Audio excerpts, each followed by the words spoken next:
You're listening to Civic Media.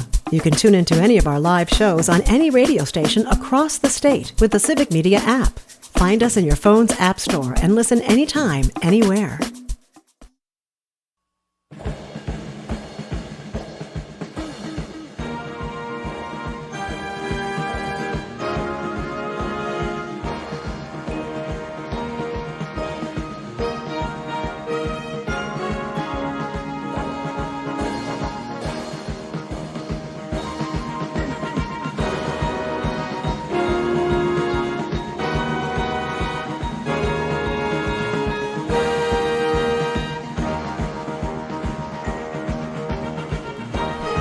And good evening and welcome to another edition of the Big High School Sports Show presented by K5 Construction on 98.9 WXCO, online at WXCO.FM, mobile devices and Alexa by searching WXCO and on the Civic Media app. Again, K5 Construction is a family-owned and operated custom builder in central Wisconsin that stands out from the rest for its commitment to quality and excellence. From design and planning to the final construction, K5 Construction delivers superior results on every project. With Jeff Gress, I'm Chad Holmes. Into the month of March, into the final few weeks of this show as we get closer and closer to the end. But tonight we have plenty to talk about. Playoffs underway in boys and girls basketball, heading to the state tournament in hockey. We'll talk about everything that is going on, plus special guests. Coming up at 6:25, we'll be joined by DC Everest boys basketball coach Oliver Drake. Evergreens playing some good ball coming down the stretch. Big win against Wausau East to close out their regular season, and now they have a very interesting regional semifinal coming up on Friday night at Wausau West. So we'll talk about what's been a bit of an up and down season, some adversity to have to go through, but right now it looks like a DC Everest team playing pretty solid. We'll talk to Oliver Drake about that coming up at 6:25, and then our student athlete guest coming up at 7:06. A young man that is heading to the state hockey tournament down in the Madison area. Wausau West has earned their first trip to state in 6 years, and we'll talk about it with their senior defenseman, Drake Kuharski. That's coming up at 7:06. So a couple of good guests coming up here on the Big High School Sports Show. Jeff Gress, welcome back. It's always good to be here. It's a sad time of year, though. You love I love the anticipation of the playoffs and all the state tournament stuff that's coming up, but as you look on our sheets, the notes get shorter and shorter. They just drop off because not everybody's going to stay in it. So again, get out and watch that great action whenever you can. Let's start off by just putting a finishing touch on the regular season when it came to the area conferences that we follow. Wisconsin Valley Conference, we knew last week it would be Marshfield, and Marshfield finishes 12-0 in the conference. 18-6 overall. Stevens Point, despite being swept by both Marshfield and Wausau West, they fought their way back to finish second at 8-4, 16-8 on the season going into the postseason. DC Everest and Wausau West tie for third in the conference. Everest 13-11, Wausau West 17-7. Wausau East fifth in the conference, 5-7 in the league. Lumberjacks 16-7 overall. That means they're 11-0 in non-conference play. Merrill 2-10 in the conference. They are now 11-14 overall. They've already played a playoff game. And Wisconsin Rapids 1-11 in the conference, and they are 3-22 overall. And we'll talk about the playoff games involving Merrill and Wisconsin Rapids coming up. But in the final night of the regular season in the Valley, DC Everest, I thought, again, a very impressive win to wrap it up, beating East 88-67 at the Everest Fieldhouse. Kate Felch, 30 points. Casey Studeman, 24. I would not have thought that Kate Felch would have topped his big night against Wausau West earlier, but he did so against Wausau East, and a very impressive win for DCE. Yeah, and if you've seen Felch play in any of the games, you're just able to hit that outside shot. If he gets a little bit of room and with his height, he's able to shoot higher than some of the guards he has on him sometimes. And, a guy that can really fill it up. Game changers from beyond that arc sometimes. You can't leave them open. And for Everest, we talked about with injuries and getting your feet bat the way you want on the floor. Sometimes it just takes some time and you want to hit your groove. And I think, we'll talk about it later, but I think that's going to be a really fun game tomorrow night over at West. And for East, they've had some sickness too. So trying to get their feet back, worked hard, got that number one seed for their playoff sectional. And out of concert out of the conference play now, and that stuff's over. Just looking to bounce back and get their W in the first round of the playoffs for them. Also, Wausau West finished up their conference campaign with a very impressive night. The Warriors had been struggling a little bit ever since Nico Federici went down and kind of changed up their starting lineup, but looked like they found their groove again. Really solid 60-32 win against Merrill. Bennett Matson hit 8 of 9 field goals, had 17 points in the game. Karji Cooper 14, Griffin Lang 12. And it was a much-needed win in the way they did it. And talking to a few folks after the game, one said, found their groove again. Again, it had been a little bit of a struggle, but to get that kind of win going into the playoffs, going into a tough playoff game against Everest, I thought a very important game. You look at it, well, last game of the regular season, how much it was on it. I thought it was vitally important for them to play well, and they did. And as coaches and players, that you want to find your niche and be at your best of what it can be in that moment, whether that's putting up more points or being just real strong on the defensive end. So it's a hard thing for a confidence factor, I think, when teams are in a game and you're not playing as well or things are going, uglier than you want during that basketball game. So there is that point where you can look back and say, yeah, that we hit our mark. We wanted to do what we did in that basketball game. And from what you've shared, it sounds like West did that. And that's, again, another team playing through a player that's out for the season that when they were at their best, he was a big part of that. And that tweaks and changes. And sometimes it just, there's an adjustment factor there. And it's never as fast as you want when these kids go down through injury or sickness, and then teams are battling back and coaches and players are working hard to hit their groove. So again, adds more interest to the game tomorrow night again Friday night when they're playing. I let you get away with it once. I know. Sorry, I'm getting I'm getting ready for. I'm excited. I want to see some of those games. So. And Marshfield did finish off their conference campaign 84-44 against Wisconsin Rapids, and we'll be talking about the playoffs, the regionals coming up later in the show. But for Marshfield, 6-6 in non-conference, 12-0 in conference. I'm very curious to see how they do in the postseason. Yeah, that's a factor where. They played good teams. One of the losses that I saw was to Neenah. I mean, it's a good basketball team they played there, but that is the kind of a standard you set for yourself once you jump into these playoffs. If you don't see any of the teams in your conference, how are you going to do against them? And a 500 record might be fine and it might not, but I still think with Marshfield, just the balanced lineup they have. They have height, they have guard play.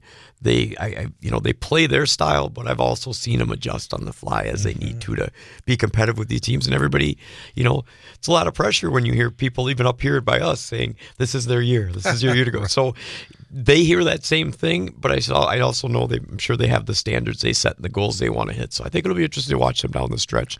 They're a good basketball team. We'll see how far they get. Great Northern Conference, and in the end, a very interesting title race. And in the end, it's Rhinelander 10-2, 18-5 overall.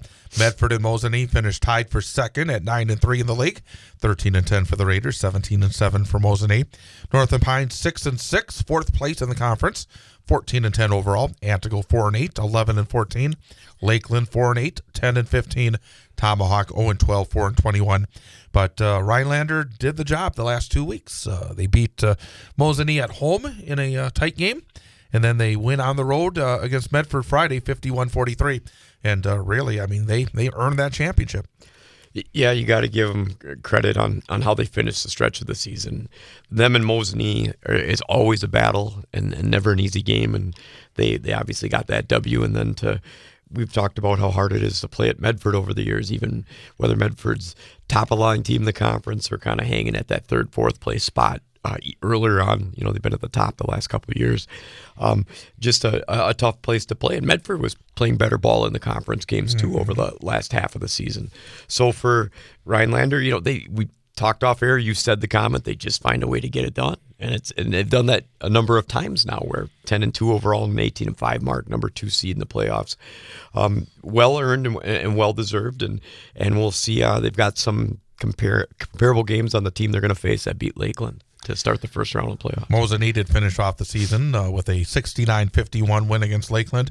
And again, that's a Mosinee team that's got a mix of some youth and some others as well. But I'm curious to see how they do in the postseason. I mean, obviously, They've had a sophomore that's played exceptionally well. It's always interesting to see when you have one of your leaders in terms of filling the stat sheet being somebody that is an underclassman. I mean, that's a little bit of a different dynamic, isn't it? Yeah, and you often wonder because, as hard as those sophomores are and younger players are always trying to win every game, they still have time. It's seniors that I think, they're on borrowed minutes and they don't want to go out. So you often wonder if that's not your dominant role from some of your upperclassmen, where does that weigh out in the course of a game of not letting anything slip away or having anything taken for granted? And again, Mosinee, they're at a 4 seed. I think that's going to be a tough matchup for teams with them. They've had a lot of success, and even this season, 9-3 mark in the conference and 17 wins to date.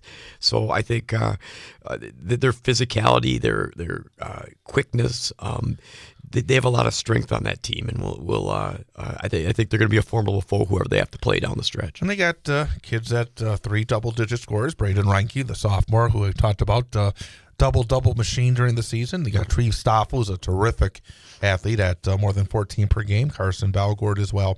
And then they got Sebastian Anderson, 8.5 points per game. I would think as a 4 seed, yeah.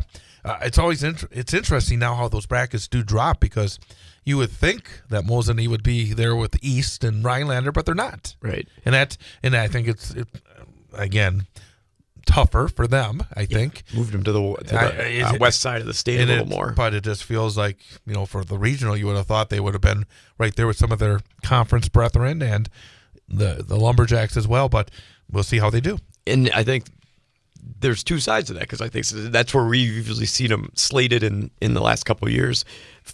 I don't know. You'd have to ask Coach Lindsay, but for some coaches, they like to, you ask the Merriwood South guys, they probably like to get away from each other a little bit here, because it just pops up every time. So I think sometimes it's nice, whether even it may get a little more challenging than the old bracket you've been in or not.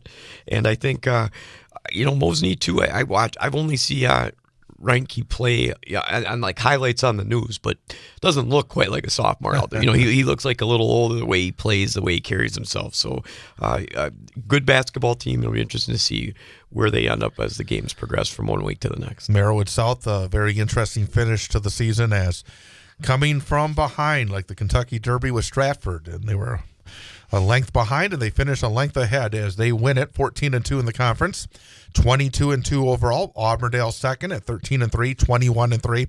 Marathon 12-4, 16-8. Assumption 8-8, 10-15. Edgar 7-9, 11-14. Newman Catholic 2-14, 4-21. The interesting games were the Stratford game and the Auburndale game on Thursday. They both came in tied.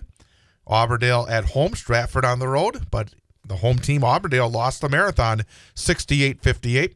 Marathon jumped out to a 15-point lead at halftime, 38-23. Drew Wolfel, 21. Drew Thurs, 17. Marathon was red hot from the field, 25 of 46 on field goals, 9 of 17 on threes. I mean, those are tough numbers to overcome. Right, and that's I think when we watched Marathon play Assumption, the strength of their game was when they went inside against that zone. So for that, if they can duplicate what they do in the inside and make it match up around the arc like they did in the game, they're a dangerous team. They have a couple guys, hanging at that 11-point mark, another guy at 8-9 points. So they get the scoring as they need. They play strong defense. I think nice way to go into the playoffs with that win on the road in Auburndale, especially for what was 6. Marathon was just trying to finish with the best record they can. They couldn't have caught those 2 teams at the top at that point.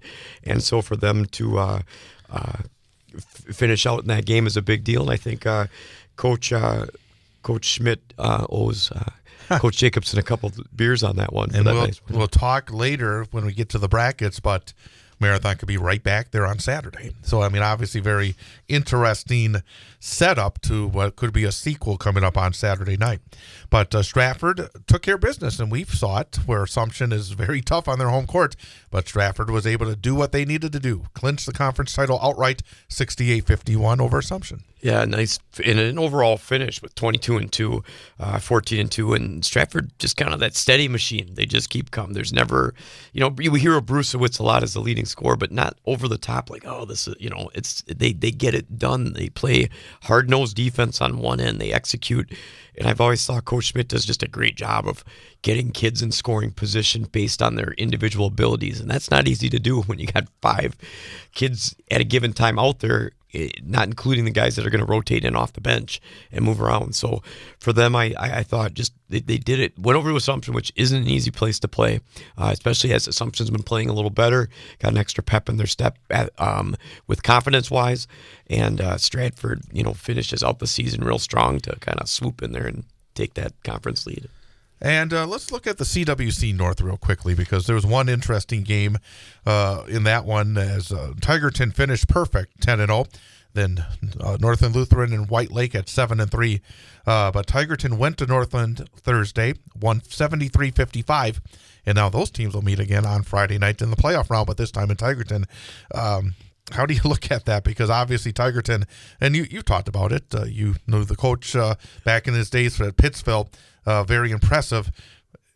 As Northland now, how do you look at that? Because we see in the past, I mean, we talked about the hockey example where Chippewa Falls lost to Stevens Point in the regular season 8-0. They went on the road and then pulled off the biggest upset of the season. Is it true when they say the playoffs are a new season? Yeah, I agree with that wholeheartedly and 100%. It's tough to beat a team 3 times, too. Whether you just never know. Is Northern Lutheran going to throw a little wrinkle in that you haven't seen? Something that you're like, our kids, we didn't even practice against that. They're threw a 5th defense in that we didn't know they could play.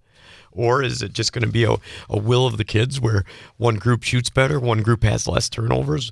I think, without seeing Tigerton play, I just think based on that game's going to be a little bit tougher in the sense that it's a playoff game and it's a new season. And as the Northland Lutheran program, if I'm coaching those guys, I'm like, those other 2 games are out the door. This is a brand new game, and all the pressure is on them because they've had a better record. They've beaten us twice, and you get them to try to play as loose as they can and let the other team tense up, and that's when you can close that gap and maybe steal one you're not supposed to, especially on the road. Does playoff pressure? You said it, where a team has that pressure of being a favorite. Is that real? You've been around the game for such a long time. Is that real? Does that change a matchup last week in the regular season compared to a matchup this week where there's a different kind of pressure? It totally depends on what the kids can take. I remember groups I've had, and as a coach, we tried to totally take off any pressure from any angle they could possibly have.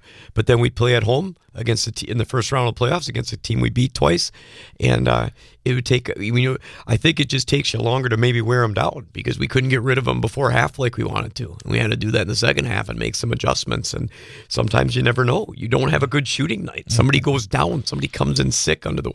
There's so many circumstances, and these are high school athletes.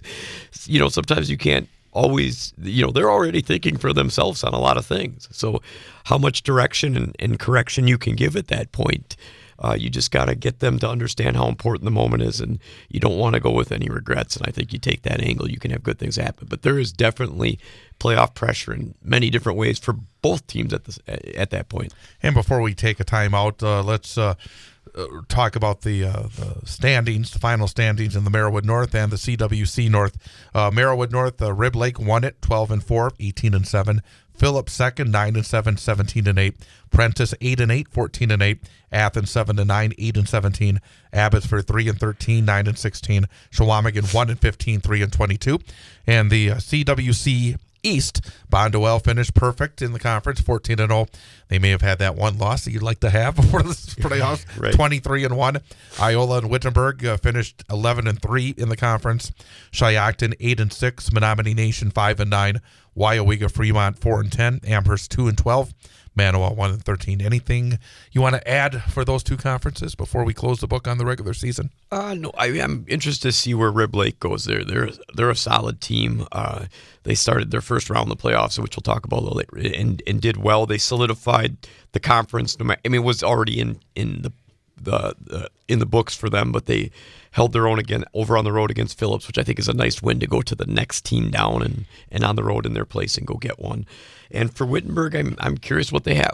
We've seen they got that must win they needed last Thursday against Manawa by 20, and then their playoffs. I think with those Wittenberg, they get Freedom and Wrightstown and some of these teams we have at least I don't have any idea what they're about, but I always know they're a formidable foe for that conference when they go that direction a little bit. It's starting to head into the valley.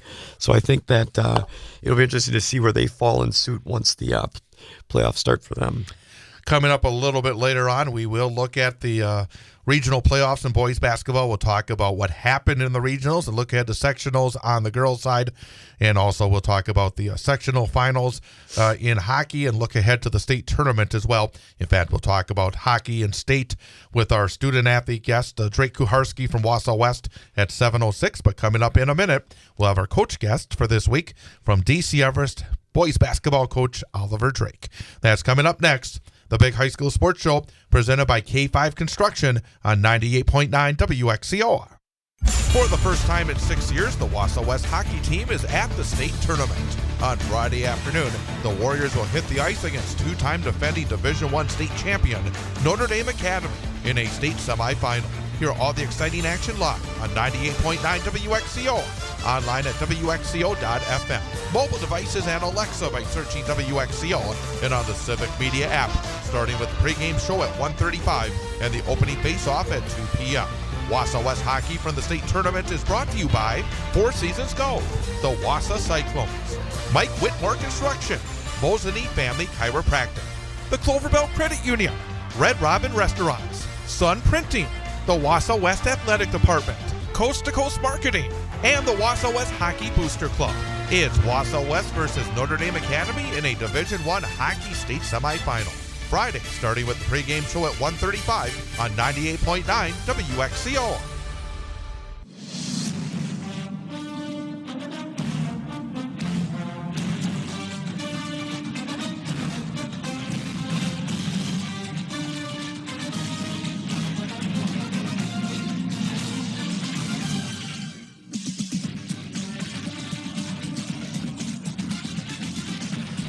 And welcome back. Big High School Sports Show presented by K5 Construction, a family-owned and operated custom builder in central Wisconsin that stands out from the rest for its commitment to quality and excellence. From design and planning to the final construction, K5 Construction delivers superior results on every project. With former Newman Catholic head boys basketball coach Jeff Gress, I'm Chad Holmes. I'm very happy to welcome in our coach guest for this week, head boys basketball coach at DC Everest, Oliver Drake. And Coach, thanks for coming on the program. Yeah, thanks for having me, guys, and appreciate all you guys do to shed light on so many great high school athletes in our area. Really appreciate what you guys do. Oh, very nice of you to say, and great to have you back to talk some hoops, especially this week with such a big game to start off the playoffs on Friday night. But looking at Everest and kind of umbrella this with your conference as well, because coming into this year, the Wisconsin Valley Conference was looked at, I think, as deep as it's been in a number of years. DC Everest, one of those teams expected to be among the top teams in the Valley. But then you lose one of your top performers early. You have a bit of an up and down, I think, start to the year, but then have been building as we got into 2025. As you look at the season itself, what were the expectations coming in? How were they changed maybe early? And what has this roller coaster ride been like over the last number of months?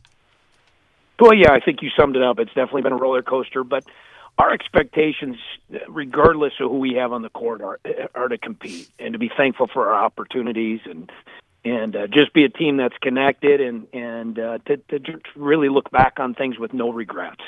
And then, the outcomes, you don't have control over that, but you certainly have control of the way you work, the way you treat each other, the way you compete. And I think our guys did a really, really nice job of it. You've touched on it. We've certainly had our fair share of adversity with Cohen Preby getting hurt in the state semifinal game. Again, it's been a three-time second-team All-Conference Wisconsin Valley guy that's put in tons of work behind the scenes. And that's where life isn't fair. And certainly Cohen got dealt a bad deck, but he responded the right way. And I think you're going to see our team play the best when it matters most. And that's ultimately the goal for every team. So you kind of throw out the records this time of year, and you want to be playing your best basketball, and we certainly think we're doing that. And Coach, what do you've obviously had a ton of time, as all coaches do in their programs, to analyze your team, analyze your players, see everything you want to see through game film, practice time, and whatever else observations that you make. Your team right now, where they're at, what do you think is the strength of Everest basketball going in the game Friday night against West? Well, I think if you look at analytically, our offense is pretty efficient. I mean, we're a team that shoots well over 50% from the field, over 40% from the three-point line, and over 70-some% as a team from the free throw line. So, those are a lot of numbers that a lot of college teams would love to have, and our points per possession are way over 1 point per possession. So offensively, we're really connected. We've kind of tweaked some things about mid-year and kind of working more through Casey Studeman in the post. And as you guys know, the more you play inside out in this game, the better your offense becomes. I think earlier in the year, we just didn't establish post play like we are now, and that post play working through Studeman and Edwards and Truex has really just settled things in for us. And the way you couple that with the way we shoot the ball, that's definitely our strength right now, which is a great thing. When you make shots, everything else is better. And Coach, this is once Chad told me you were going to be on the show the other day, and then obviously we had happened today with the snow day. What happened? I got to ask, because I remember one time we had a day we just wanted to get together, and it was actually the next day was one of our first round playoff games, and we ended up watching a basketball movie because we couldn't do much else at one of our assistant coaches' houses, and then to work on a play we wanted to do, we're outside in like 20 below weather doing a play in his driveway, just walking through it because it was the only space we had. So what do you do on a day like today where you want to keep your kids or what's your ideas of what you can accomplish on a snow day when not much can happen in terms of continuing that you guys just to keep playing and getting to the level you want to get to and keep the car moving in the right direction? What do you guys do today to fill that void when you can't do what you do on a normal day because you have school and practice? Well, number one, our guys got an opportunity to sleep in, and that's always a great thing when you're dealing with, 15 to 18-year-olds. Some extra sleep never hurts them. So number one, they all got to sleep in. I'm sure their feelings were not hurt. They got the message that we did not have school. So, but on a serious note, we have outstanding administration here at DC Everest from the top all the way down, and they always, it's depending on the weather, we can make a practice optional. Okay. Obviously, we number one want to keep our kids safe, and if the roads, aren't an option, then obviously people are going to step in and say no evening activities. But we did have an optional shorter practice tonight. And here's the deal: is a lot of people, practice is important, but by this time in the year, you are what you are, and It's about staying sharp. It's about making sure your guys feel good when it matters most, and some extra rest. Lighten up on their legs a little bit. The older I've gotten, and Coach, I've been doing this for some time.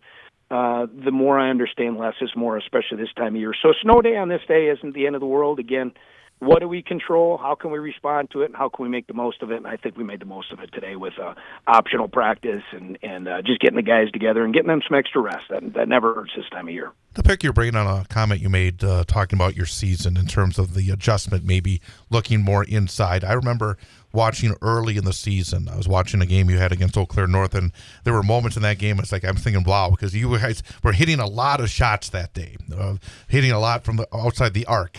And sometimes it could be real easy, especially in this era where you use the analytics to try to get the 3-point field goal in terms of the points and per possession and all of that.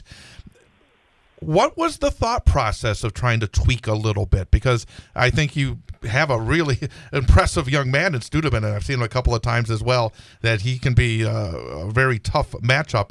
Talk about that the process of within your mind to try and maybe tweak it to make your overall offense a little bit better.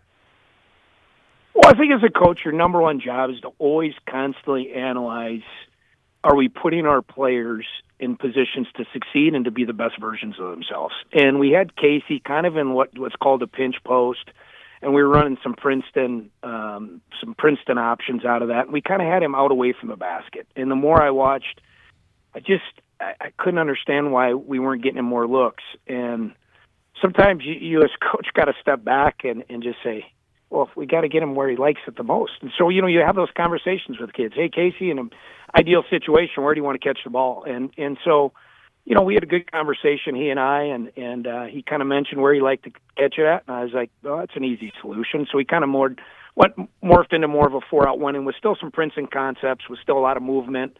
But I'm kind of old school. I just think post play is a difference maker, and I really think post play and postseason is the most important thing you can have, because, as you guys know, some nights, no matter how hard you try, that ball will not go in from the perimeter. But the ball typically does go in when you get high percentage shots and free throws. And I think the easiest way to do that is to establish post play. And ultimately, post play makes your three-point shooters that much better too, because an inside-out three is always going to go in at a higher rate. So I think it's just you as a coach, asking yourself, are you putting your guys in the best position? And I think when I asked myself and our coaching staff asked ourselves that, I don't think we were putting them in the best position. So just kind of, constantly having conversations with your guys and asking them where they want the ball most. And because Studeman's a difference maker. I mean, he'll have, there's nights, he had double-digit points the other night, 10 rebounds and 9 assists, and that's really hard to do in a high school game or in any game.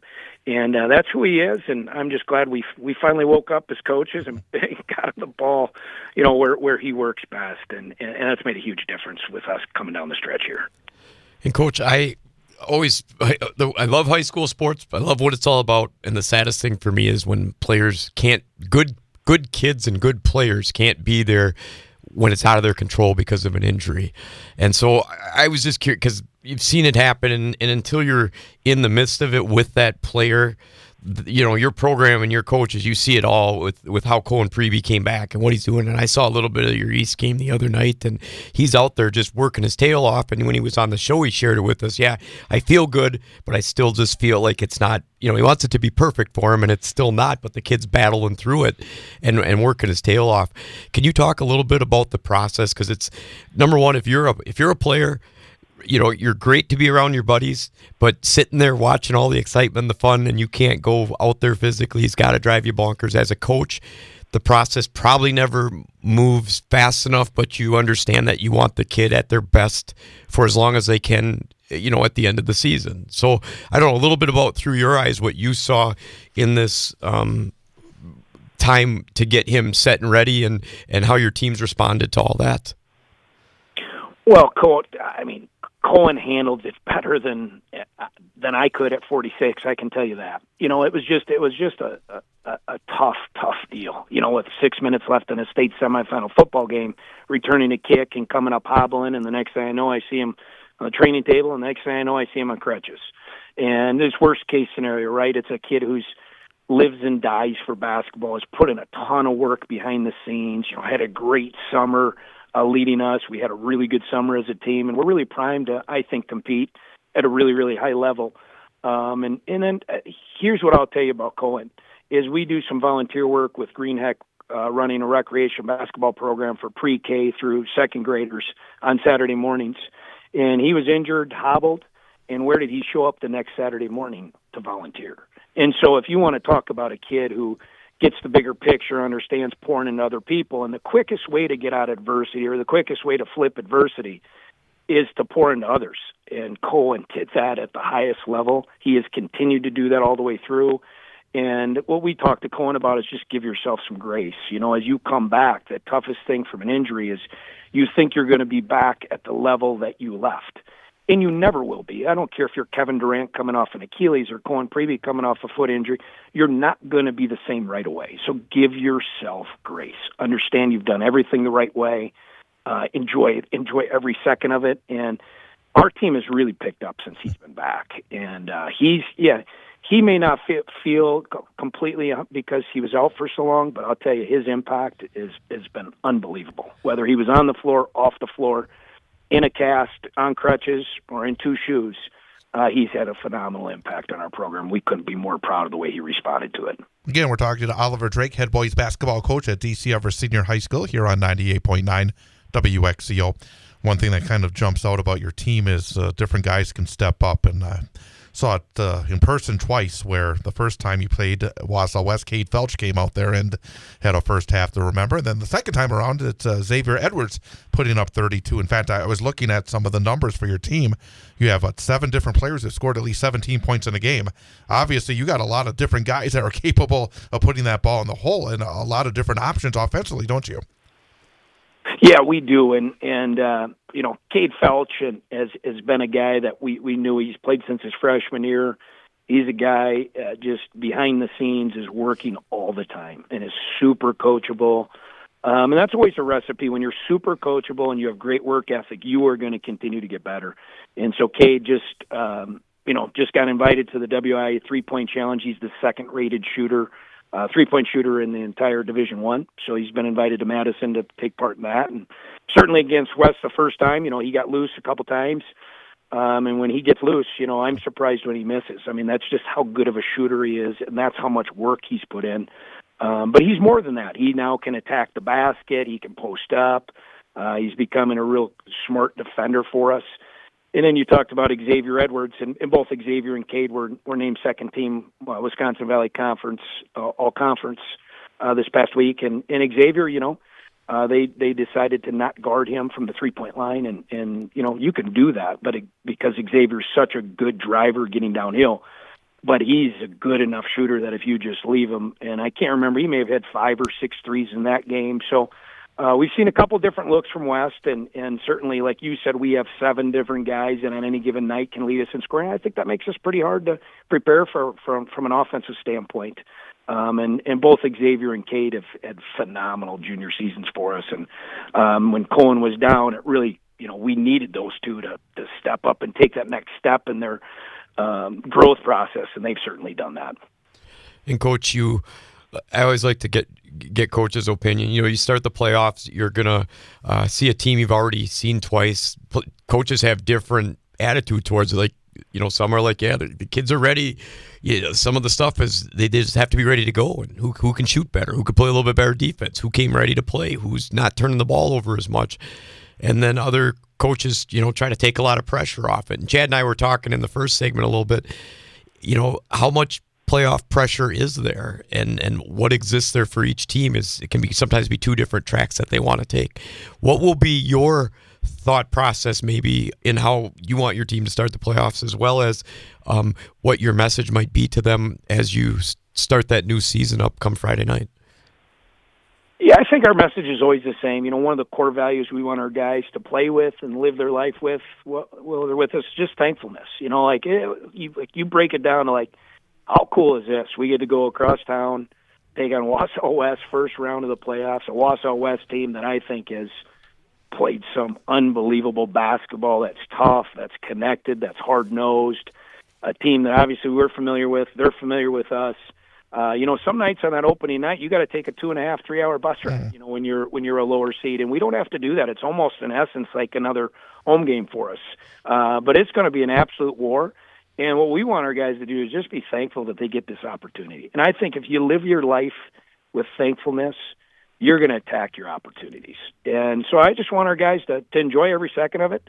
I don't think there's any pressure, it's not like there is no pressure. And I just think it's all about opportunity, and how you frame that. So we're looking at it as an awesome opportunity to compete against a really good Wausau West team. Should be a great atmosphere for high school hoops in our area. And one we're really, really thankful that we get the opportunity to do. And we look forward to a really, really tough challenge. I'll have a question or two about that in a moment. But I wanted to, before we totally focus on the playoffs, what about the Valley this year? You've now been around this conference for a few years. What was your take on the WVC in terms of its depth this year? Well, it's interesting you bring that up. Mark Miller from the Wisconsin Basketball Yearbook, who I think probably knows Wisconsin basketball better than anybody. He's probably forgotten more about Wisconsin high school basketball than any of us have ever known. We were playing in the Wisconsin Basketball Yearbook camp down in Plymouth, and we had that same conversation. And he thought in his recent memory that this was the deepest the Wisconsin Valley's ever been from quality, top to bottom. And so, every coach in every conference, every league always says our conference is unbelievable, but I think it's backed up with what our teams did this year out of conference. And most importantly, I hope it really gets backed up when it matters most, and that's playoff time. So I think it's been unbelievable. Obviously, Marshall ran away with it. I just think their two guards, Brooks Hinson and Landon Lee, are just, to have a high school backcourt so connected, so skilled, so tough. I mean, it's just an extension of their coaches out on the floor 24/7, and then you couple that up with their size in their front line with the two junior kids with Ramberg and Poles, and it is just a tough matchup. And so they certainly ran away with it, but then, you kind of go second through, Point got us and West by a game, but West swept Point.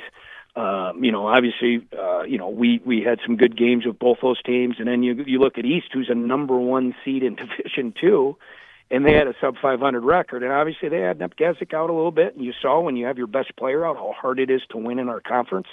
But I think it just shows to the depth of that our, fifth place team is a number one seed in Division II basketball, and has, arguably one of the best players in the area, Nepgezik, who's signed to go NCAA Division II, and has a Division I football kid on their front line, and another college kid in Garrett in their backcourt.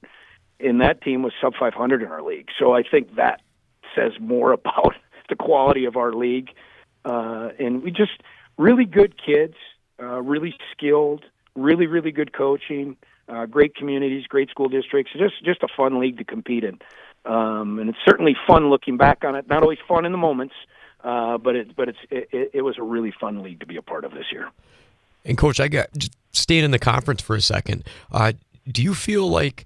So I watched a little bit of the East Everest game, not as intently as I wanted, as my son's an 8th grader in my math class, and he constantly was asking me questions of how to do it after he was sitting in that school day with me learning the lesson. So I was interrupted at times to say I have a perfect opinion on it, far from that.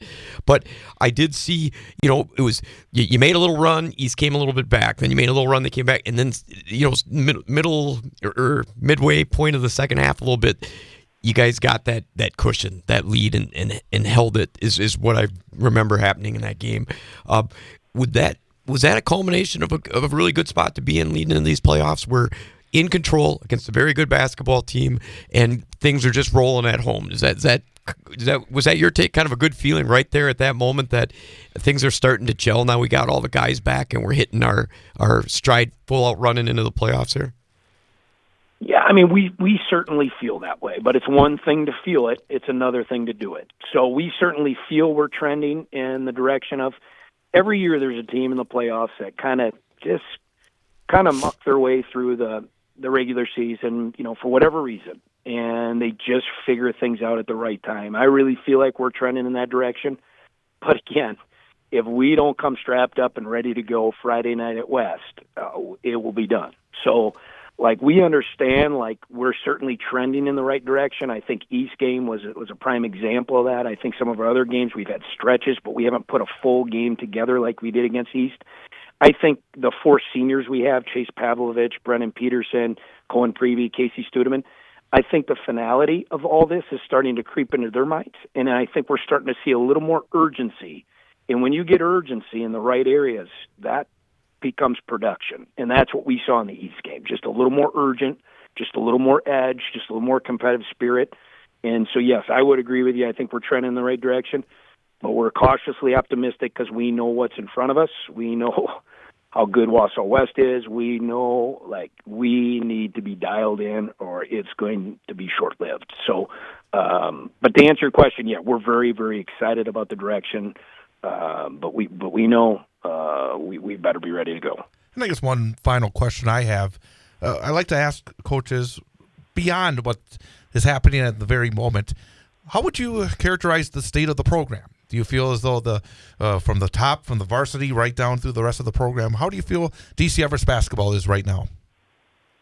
Well, it's our third year, and we've looked at our program from a 3rd through 12th grade. So we've really try to build a skill-based program. And that's hard because so much is result-oriented, even at your youngest levels, right? It's human nature to worry about wins and losses. But what we try to build is one program, 3rd through 12th grade, one that supports each other, one that's all about building things the right way. And I think to build a program the right way, it has to be skill-based. This is not a game that you can cheat. This is not a game because you get bigger, faster, stronger.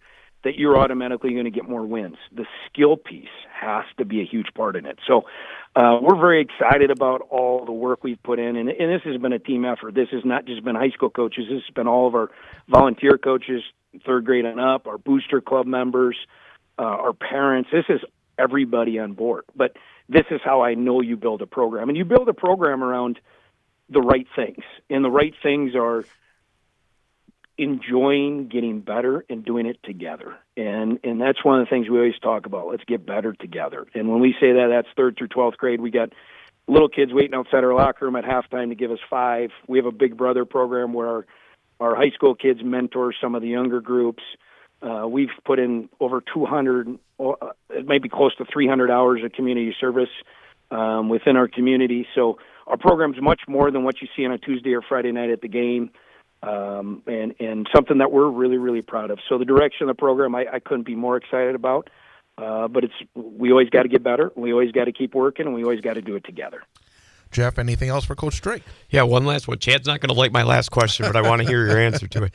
At the end of the game on Friday, you and Chad pass on the court, and Chad says, "Thanks for coming on the show. Nice win, Coach."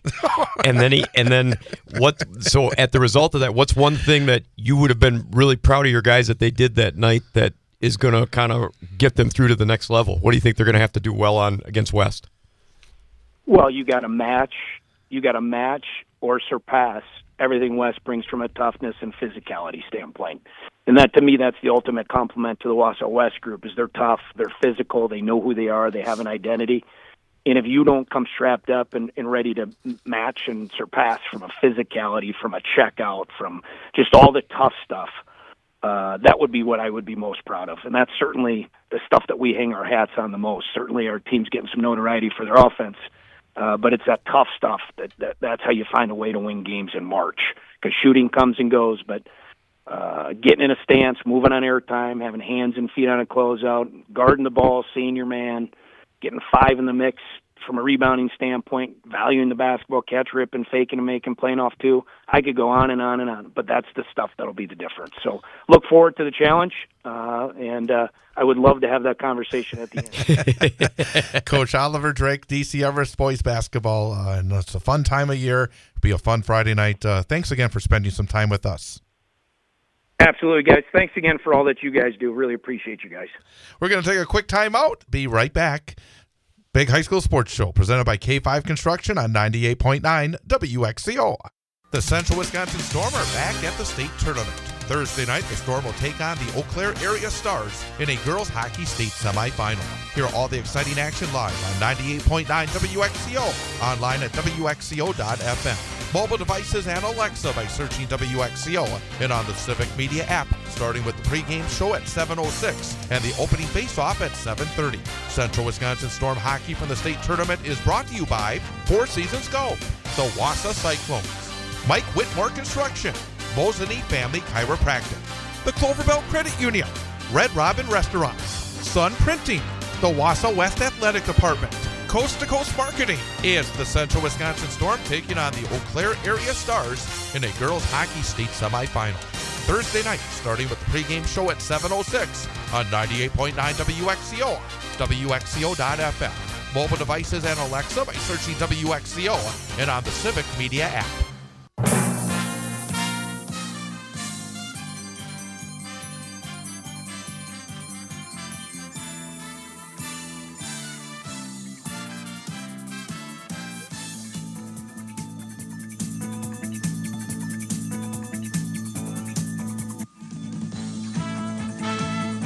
And welcome back.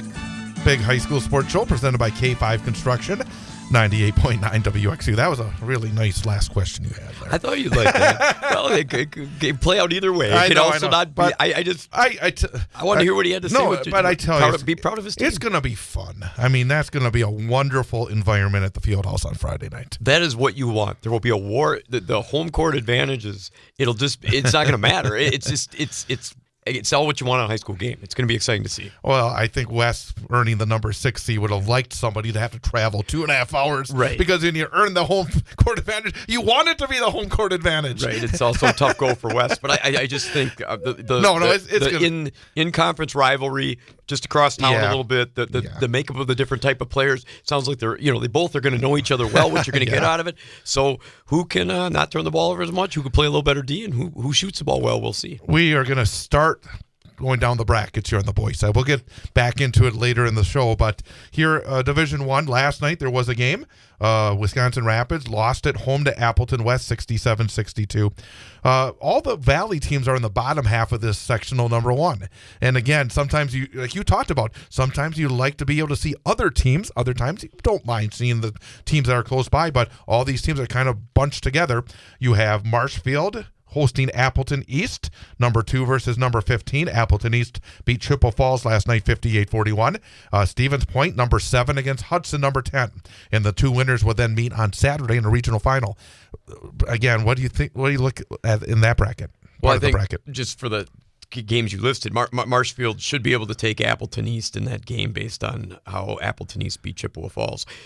For Spash, to me, is just a scary 7. They're another team. I don't think they've hit their stride yet, even though we're going to start the playoffs, just because of the dynamics when Aoi came back and what he's able to contribute to them and how they've put those pieces back together as one on the floor. And I think that's going to be a dangerous 7 seed. So I don't think anything's solidified if it ends up with Marshfield and Spash, because I think, in Spash, sometimes when they go north and they go up to those higher schools, I don't know what Hudson has, but they've been okay over the years. Mm-hmm. Could they be a scary 10 too? Of course. Rapids losing to Appleton West in the first round, not surprised. They've had a rough go. Everybody said solid team, but just couldn't get it together, and for whatever reason, I was listening real fast. I was listening at the end of that game on our Civic Media sister station, and my first thought is, you are what you are. I mean, to be honest with you, it's one of those things where you always think at some point something could change. Yeah. But this year for Rapids, for whatever reason, this is basically who they are. They have some talent. They're able to do some ththings, but just not able to get over the hump. And sometimes that's just the way it is. Yeah, and they were competitive in some games, and you thought, okay, they're going to get the next one, and they didn't. They still had some guard play where they got, sometimes almost close to 20 points out of Ronas in specific games. Rainus, sorry. I'm judging my pronunciation, but I think it'll be some interesting round matchups with Marshfield Spash. But again, can they quietly seep through there a little bit with maybe not all these teams being on the top? And I still, even in a 6-11 matchup, you'd think that there's some disparity there for West and Everest. It's going to be a fun one too. Yeah, let's talk about that part of the bracket. You got number 3 Eau Claire Memorial hosting number 14 Eau Claire North, an inner city battle in that game, and then of course Everest making the short trek to West, 11 versus 6. As you look at it. And again, I'm not going to jump in and give I'll give some thoughts, but I'm too close to it, I think, in some respects. What are your thoughts taking a look at that game? Coach Drake said it.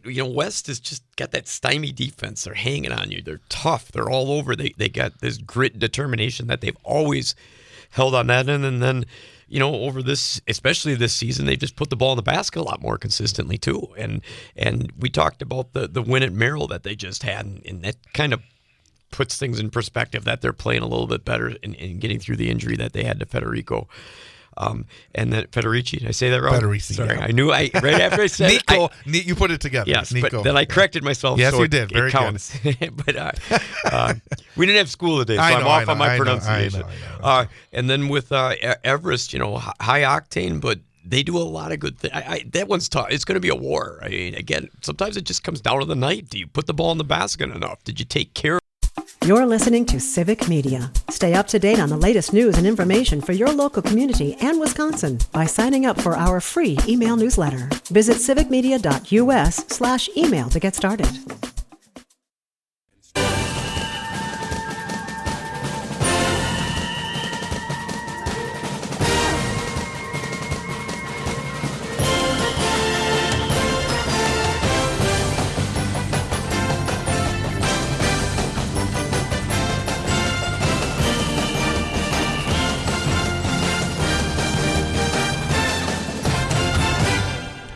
And welcome back. Big High School Sports Show presented by K5 Construction, 98.9 WXCO, online at WXCO.FM, mobile devices and Alexa by searching WXCO, and on the Civic Media app.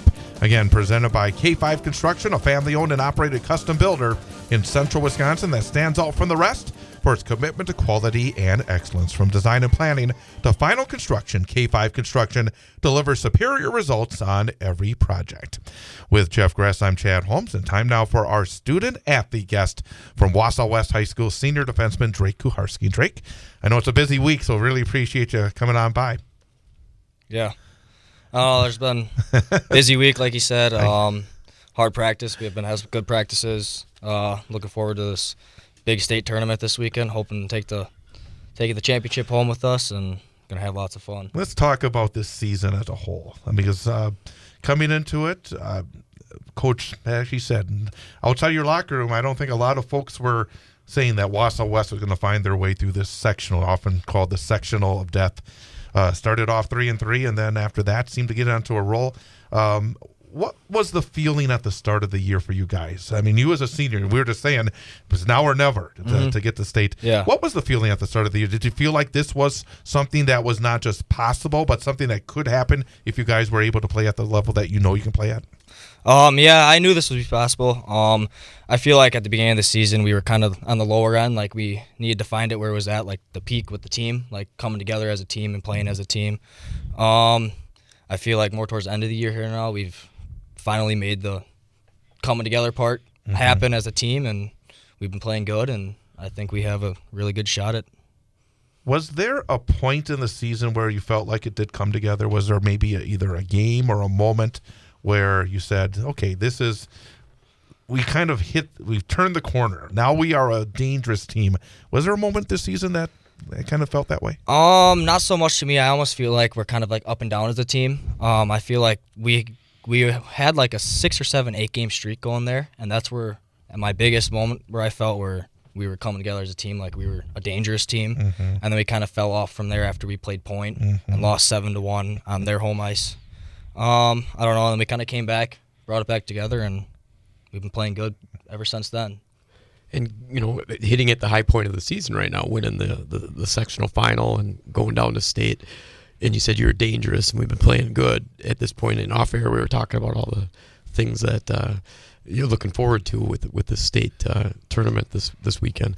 What do you think right now makes Wausau West hockey hitting their peak right now? What are you guys doing really well on the ice that's just thriving and dangerous for opponents in your eyes? I feel like a big thing we do as a team is we kind of take a lot of penalties, which is not so good, but our penalty kill is probably one of our best things right now. Like, we don't let many power plays score on us. Like, we have a really solid, strong penalty kill. I feel like when we get in the hang of it and we're playing good, we move the puck around a lot. Like, we move it good. We set things up, and we put the puck on net when we need to. It's a good thing you the penalty kill on Friday. Yep. Oh, yeah. Yeah, four times they had to do it in the third period to hold on and beat Eau Claire Memorial. Let's kind of take a step back. How long have you been playing hockey? When did you first put on the skates? I put my first pair of skates on when I was about 3 years old. I am now 18, so it's been quite a while. When did you feel like, hey, I'm pretty good at this? When were you a natural at 3 years old, or was there a point that you said, hey, I think I can do this pretty well? I'm going to put in the time, put in the effort, put in the miles, because the one thing about hockey, you guys travel all over the place. Was there a point that said, I think I can do this pretty well? I think beginning, I don't really remember that far back, but I think when I first noticed that, like, I can do this, it's probably Bantam year. First year of Bantams. Like, before then, it was just kind of like, I'm having fun doing this. But as soon as I hit Bantams, I was like, I want to continue to do this. And were you always a defenseman? I have always been a defenseman. I don't think I've ever played forward in my hockey career. Have you ever had the urge to play forward? Nope. Always been wanting to be a defenseman. Very good. And how about that journey in all those youth leagues? Are there still a lot of guys that are on your team currently that you kind of grown up playing with, or has it made new friends? Because I think that when you become a senior and you graduate and your sport's done, you've made it to the culmination of a great career and a team-wise thing down at state. It's nice to do it with those buddies that have been a part of that for a while. Do you have a lot of guys that you played youth hockey with that are still there with you today? Oh yeah, almost all the kids on our team right now I've played youth hockey with. Like, I don't know, just all of them. Like, all the seniors with me, I've played hockey with them my whole life. A lot of the underclassmen. I know them all. Again, we're talking to Drake Kuharski, Wausau West High School senior, member of the Wausau West hockey team that is heading to the state tournament. They'll meet Notre Dame Academy in a state semifinal on Friday at 2 o'clock. We'll have the game right here on 98.9 WXCO. When you look at the game of hockey, and when we have hockey players on, I like to ask, because we don't have as many of the hockey players on, what is it about the game that drew you in? Because obviously as a young person, you get different options in terms of what sport you want to play. What is it about the game of hockey that drew you in? I think it's going to be like the fast pace, the really fast movement of the game. Like, there's lots of physicality in it. Like, I don't know, there's just those two things is what really drew me in. You've been a member of the varsity squad for 3 years now. How have you changed as a player? Where are the areas that you've most improved in? I feel like I've most improved in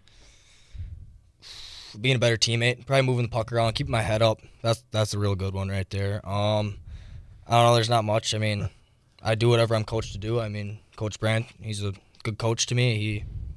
If I'm doing something wrong, he's helping me. He's leading me in the right direction, and I feel like I've grown just as time goes on. Sure. And you made it very clear that you never want to be a forward. You want to be a defenseman. Oh, yeah. What draws you to that position? Because if I asked a number of basketball players I've ever coached, it's the offensive side, but they want to put the ball in the basket. That's what they enjoy, firing the shots and stuff like that. So what draws you? But you need guys that do that those reps and the roles and got that toughness.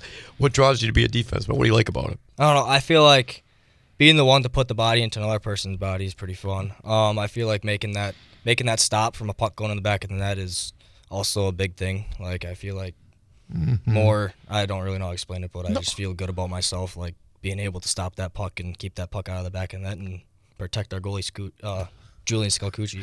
Just doing your job. It feels good, right? Yep. I will ask you, though, because this was the year you scored your first varsity goals, right?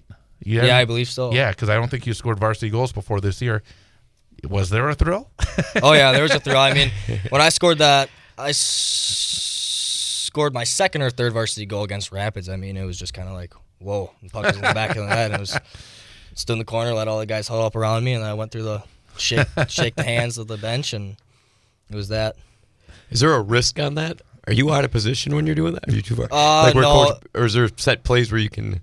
There's not so necessarily set plays. It was almost kind of like I read the play right where the puck was going, and it came my way, and I had the opportunity to shoot the puck, and it just ended up in the back of the net. And it's one of those things, if you score, what's the coach going to say, right? Yeah, you just right? put the ball in the net, or the puck in the net for him. So, let's kind of step away from the ice, and we'll get back to it and talk about the game coming up on Friday. When you're not playing hockey, what do you like to do? Big fisherman. I love fishing. I do lots of ice fishing. I do lots of open water fishing. That's probably one of my main things I love to do. I just recently got into it, but that's probably my favorite thing to do now. I've heard about open water. What is the what makes it unique?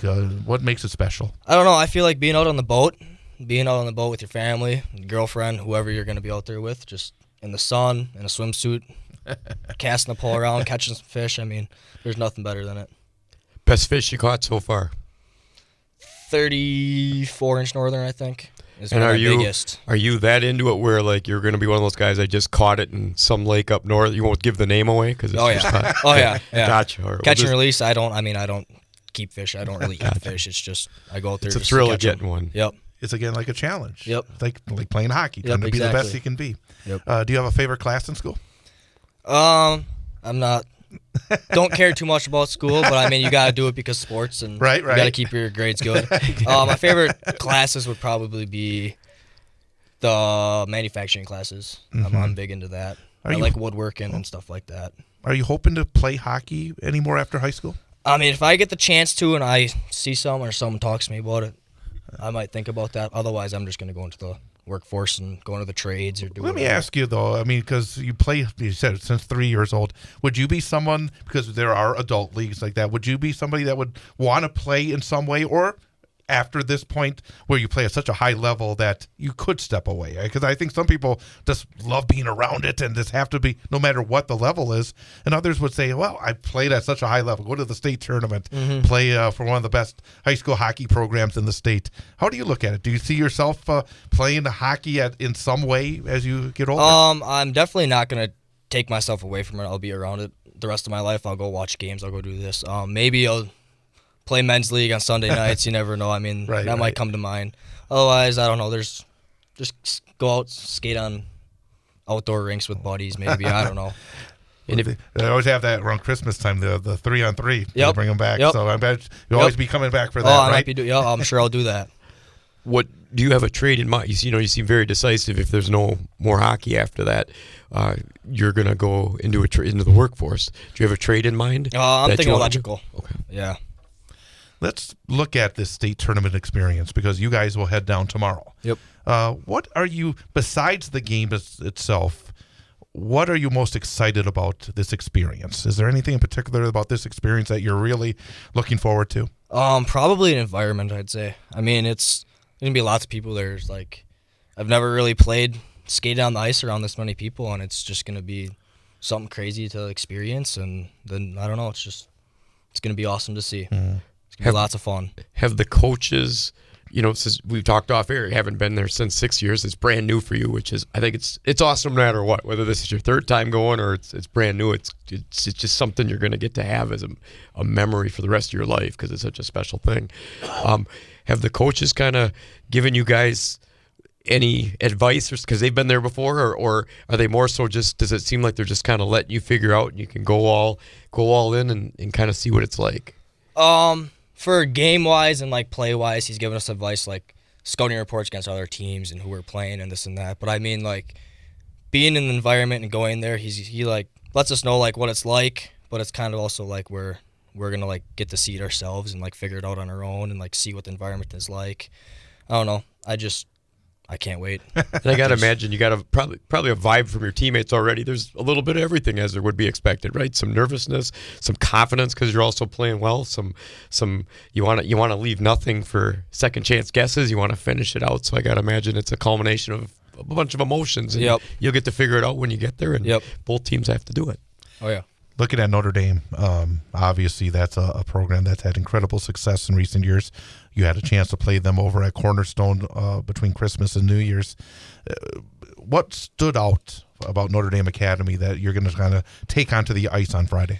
They're very skilled, fast-paced, moving team. They move the puck around a lot. Their power plays they're good. They like to find that bumper guy that sits in the middle. And I don't know, I think we play like we played against Memorial on Friday, and we have a good chance, I think.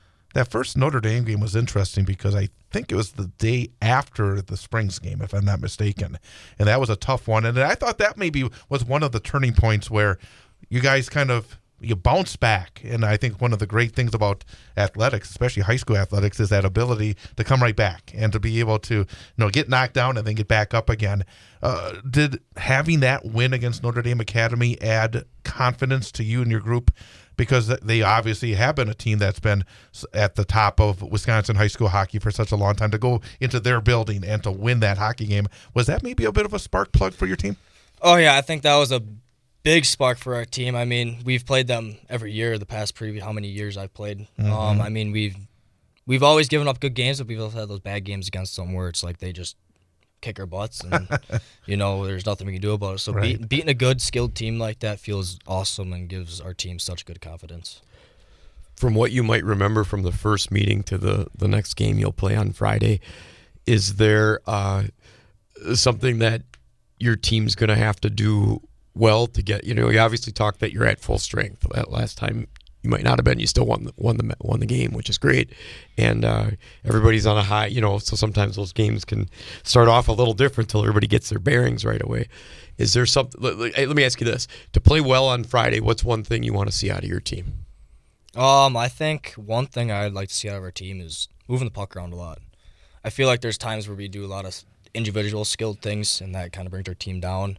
Like that causes just nonsense and lots of craziness on the bench and wherever it is. But I think if we move the puck around and we play good and skilled and structured as a team, I think we'll play good. We'll do good. How much of an advantage is it to have played them before? And I ask you this because if you win on Friday, then on Saturday you play a team that you haven't played before. Mm-hmm. Is it a big advantage knowing what you're going into on Friday? Oh, yeah, I think it's a big advantage for sure. I mean, we know what they're like. Like, we've seen them before. We've seen them how many years in a row. Like, we know how they play. We know how they move the puck. We know how fast, skilled they are. I think, yeah, that's a big advantage. What has been the response from people around you after Friday? Because it was such a wonderful run to beat Superior, to beat New Richmond, to beat Eau Claire Memorial, all really, really good hockey teams, to get to state. What has been the response for the people in your life, whether your family or your girlfriend or whoever it may be? What has it been like with the people around you? I feel like there's been lots of excitement. Like family, like they're super excited to go there. Like I don't think any of my family's ever been there. Maybe 1 or 2 times when my brother was back playing. I don't know. All the students at West, they're all super excited. Mm-hmm. They're super pumped to come down and watch this. Like it's something that I'll never forget. Mm-hmm. I don't think it's anything that any of my family or any of the students or any of them will forget either. Mm-hmm. I always like this, and you probably, I'll let you try to answer it, but I don't know if you can.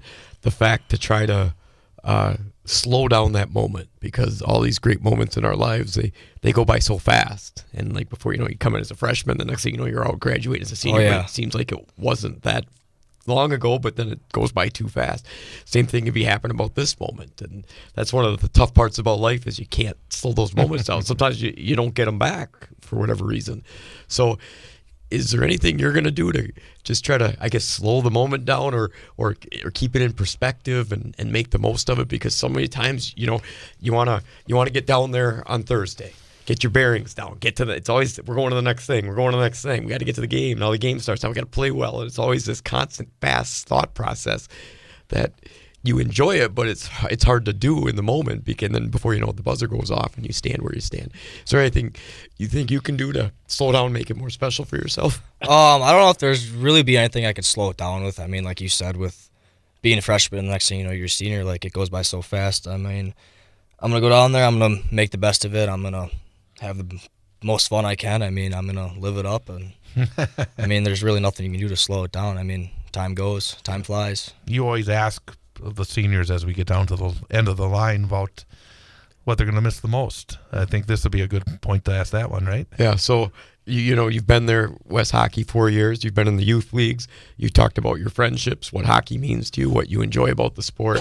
I always like to hear senior, because at the end of the day too, everybody wants to have their time valued and know what effort they put in was reciprocated and what they got out of it. So reflecting on it right now, unfortunately really quickly, what are you going to miss the most whenever that final moment comes for your hockey career over at Wausau West? What's going to be the thing that you will always cherish and remember? I think I'm going to miss the kids that I played with and grew up playing with the most. I mean, they've done so much. Like, we've been together how long? I mean, even though it's just a friendship, that you're not with each other like after the game or at school or anything. I mean, we're always together. It's like we're brothers. It's like, I mean, I don't know. There's so much memories made with them that I think I'm going to miss the most. And our final question always is, especially for a senior, because you've been through it, you put in the hours, put in the time. For a freshman that is part of the program, maybe just starting their journey, Jeff was saying it goes so fast. What piece of advice would you give based on what you've learned during your high school hockey career to a freshman just starting their process? I'd say don't get upset, don't get frustrated, don't take anything for granted. I mean, there's going to be lots of up and downs with the team. There's going to be lots of up and downs with just lots of up and downs with just whatever you're doing and how you play the game. I mean, you're being coached to play the game right. Listen to coaches. I mean, do whatever they're teaching you and coaching you to do and have fun. Drake Kuharski, senior for the Wausau West Warriors, #1. Congrats on a terrific season, and best of luck. I'll try to win that state championship this weekend. Thank you for having me. Absolutely. We're going to take a quick time out and come right back. Big High School Sports Show on 98.9 WXCO. State champions are crowned at a record-setting wrestling state tournament. I'm Travis Wilson, and this is a WisSports.net Minute brought to you by Just a Game Fieldhouse in Wisconsin Dells. More high school sports news after this. You may have heard of Just a Game Fieldhouse in Wisconsin Dells, one of the country's premier destinations for youth sports and events, but did you know that Just a Game does so much more? Just a Game also delivers end-to-end apparel, equipment, and event solutions with their state-of-the-art screen printing and embroidery facility that can help with branding for your team and business items, including uniforms, apparel, and more. Just a Game also offers digital services that include a cashless digital platform and event live streaming. Just a Game has also added a second brand new facility in Reedsburg. Find more information at justagame.com. A record attendance of more than 69,000 spectators watched the biggest individual wrestling state tournament in WIA history last week, with 54 champions crowned, plus the first ever girls team championship. A pair of boys wrestlers joined Elite Company as 4-time state champions, a club that now features 31 members.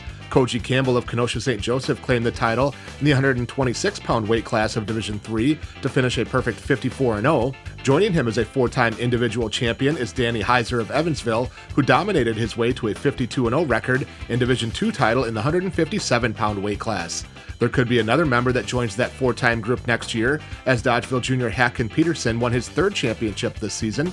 Also picking up their 3rd titles were seniors Liam Neitzel of Hudson, Kellen Wolbert of Oconomowoc, and Tristan Stealth of Fenimore.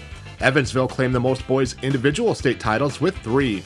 Over on the girls' side, Milton captured the first ever girls' team title with 62 points. Next year, the girls' team title will be decided via a true wrestling team state tournament like the boys, as the sport continues to take off in interest and participation. Senior Taylor Whiting of Lena became the 2nd girls wrestler to win 3 individual championships, capturing the title at 114 pounds. This has been a WisSports.net Minute. Check us out online at WisSports.net.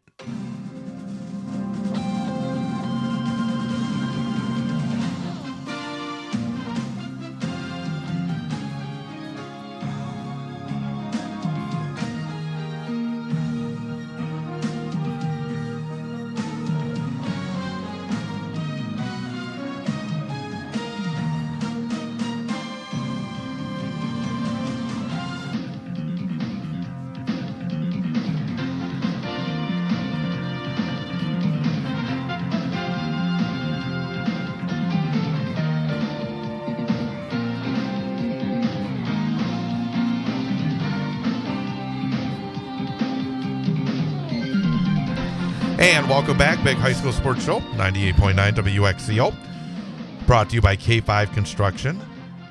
And it doesn't get better than going to state as a senior, does it? No, yeah. I was just thinking about it's a unique experience whenever you go. I mean, I went as a sophomore, and then you have the dreams to get back, and you never do. Right, you never know. I think it's all Nothing's guaranteed, right? It's all a culmination. It's a cool thing to go. He's going to have memories made just by getting to show up on the ice. It's a lot of fun things are going to happen. Well, let's talk briefly about the hockey, actually, because we just talked with Drake. The WIAA Boys and Girls State Hockey Tournament gets underway tomorrow down at Bob Suter's Legacy 20 Arena in Middleton. We got West, the Storm, and also Tomahawk just a little bit north of here, back at state for the 2nd year in a row. In fact, they will open up the tournament tomorrow. Division II boys semifinals, 9:30 a.m. I mean, it's such a different feel because you're used to playing at 7 o'clock in the evening, and then you get to state and you're playing at 9:30 in the morning. And we've seen that in basketball. We see that in other sports. It does affect players, doesn't it? Because it's so different. Well, and sometimes you'll see coaches build into their schedules. They'll go to, like, for basketball, you go to the Century Classic. Sure. Because you could get an early game, and it might help you for this if you think you have a team. But it does. It's just because the logistics are there. The kids, you got to make sure bedtime's right. You got to make sure they're getting up at the right time. And you want to get a strong start. And morning games are never the easiest thing, especially when high school players are groomed to play those varsity games with 7 o'clock times, most likely time slots for the start of their game. So it's different. So Tomahawk, number 1 seed. They are the number 1 ranked team in Division II. They will take on number 4 seeded McFarland. And McFarland, they have to feel dark. Well, number 1, Tomahawk beat Mosinee in Mosinee in the sectional final on Friday night. But McFarland, they had to go many overtimes during their playoff run, back-to-back games. They got through in I think it was one of the games was 5 overtime marathon with Monona Grove, and they won 2-1. 5 overtimes. It's a lot extra. Well, and the thing is, the overtime rules have been kind of changed in hockey. It starts with an 8-minute overtime, 5-on-5. Then it goes to a 17-minute overtime, 5-on-5. If it's still tied, it goes to a 17-minute overtime, 4-on-4. And I think then it goes. I mean, it is so confusing. Yeah. And I just play the game 5-on-5, and then if it goes 4-on-4 to 3-on-3. So by the time you get to the 5th overtime, it's 3-on-3. I hate that. I hate the idea that a trip to state or a state championship could be decided in a 3-on-3 situation. It's not the way you play the game. No, well, you've just changed the dynamics of what those teams do based on the number of players they normally have on the ice, barring any penalties. And at the same time, you've also I think, watered it down because of the amount of space on the ice. It's just a different field. And now you're asking these kids, too, that have gone and given it their all, and both teams have been equally matched based on the score to finish it out under those circles. I don't know. I don't think that's a fair. I don't like the fairness factor in that, but I'm not a hockey guy. Second semifinal tomorrow, Division II Amory against Somerset St. Croix Falls. And then the girls will take over for the second session tomorrow. The first semifinal, number 1 seed, the Bay Area Ice Bears. They have been the number 1 ranked team throughout the season, I should say. And, they've been very impressive. Saw them in the final game of the regular season. I wish I did it because I hit a deer that night, but that's a whole different story. But they have been just outstanding. And they take on the Cap City Cougars, the number 4 seed. And then the Central Wisconsin Storm takes on the ECA Stars. And it's really 2 teams that have had great years and 2 teams that, they got hot at the right time because the Ice Bears are 25-1. The Cougars are 15-12. And then the Storm, they are 22-4. And ECA is 13-14. The losing record going to state. Have the Storm beat them yet? They beat them twice.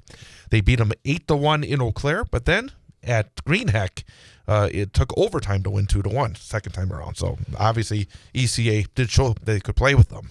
Do you think hockey works in that same mindset? Do you think there's Is it hard to beat a team 3 times? That's what I think it may well. I don't think it's easy.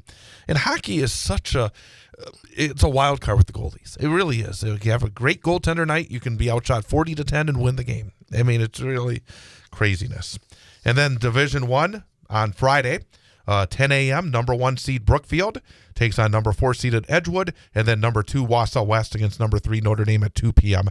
And I think the Division I field is wide open. Any one of those 4 teams could be state champs. I think that is as really tight as you're going to see, I think, compared to the other 2 divisions. From what you've watched at state over the years and what you see just in your general hockey analysis, what do you think it takes to play well right there when you hit the sheet of ice? Man, sometimes it is, especially when it's wide open. So there's the whole thing about it is that you have to be disciplined. I think that disciplined in 2 different ways. Disciplined in terms of positioning on the ice to not allow your opponents to get great opportunities. That's one thing West did exceptionally well on Friday in the sectional final. They're disciplined. Their defense positioning, everything they did was really, really solid. But sometimes you just, you get excited. Your positioning gets off. It allows a talented player to get either to the outside or get to a space between the circles or whatever it may be.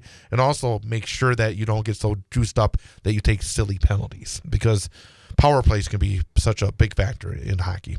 And you've seen a lot of West games, so you've seen them early on when they were, like you said, 3-3, and then as they've progressed, all in the culmination of playing really well in these playoffs. What do you like about what they're doing right now? Boy, they're doing a lot right now. Their number 1 line is scoring a lot of goals. They got a line, and the thing that's scary about it, their leading scorers, a line of a junior, and a sophomore. That's scary stuff. These are the kids that right now are doing the job on their top line. Really, really impressive. And again, I thought their defense just gets better and better and better. And that's why it's nice to have Drake here tonight, because I think from the beginning of the year to where we are now and the way they played in the sectional final, the defense discipline has been great. And also the thing that stands out is they got a terrific goaltender, sophomore Julian Scalcucci, who's played every minute except for 1 period this year, which is pretty amazing. You don't see that very often, goaltenders. So I think there's a lot to like, and I think for both the Storm and for the Warriors, there's good chances. And tomorrow night, I'll be on the air from Middleton, Bob Suter's Legacy 20 Arena, 7:06 for the pregame, 7:30 for the opening faceoff, and then Friday, Wausau West against Notre Dame Academy, 2-time defending state champs. That's a great matchup. 1:35 for the pregame, 2 o'clock for the opening faceoff. And then if the Storm win on Thursday night, they play at 3 o'clock on Saturday. I'll be there. And then if the Warriors win on Friday, they play at 7 o'clock on Saturday night. So a lot of good things. A lot of excitement. Hopefully some wins, yeah. I'm looking forward tomorrow morning after my show to hit the road, get there, and see some state tournament hockey. Be a lot of fun. It will be a lot of fun. Let's take a 1-minute break here. 2,000, Ian.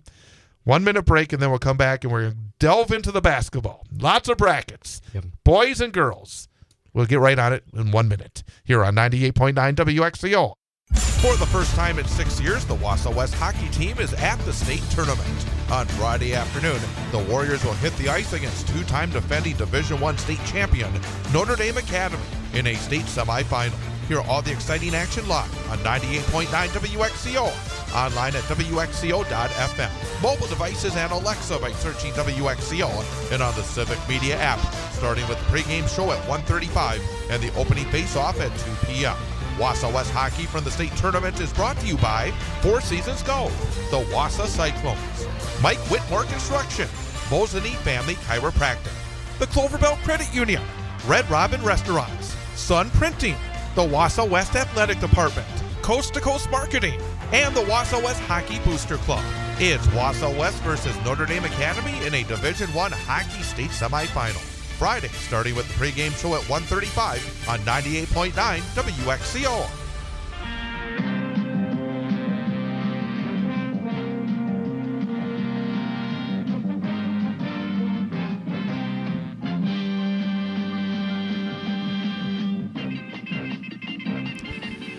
Along with Jeff Grass, I'm Chad Holmes. Big High School Sports Show presented by K5 Construction here on 98.9 WXCO.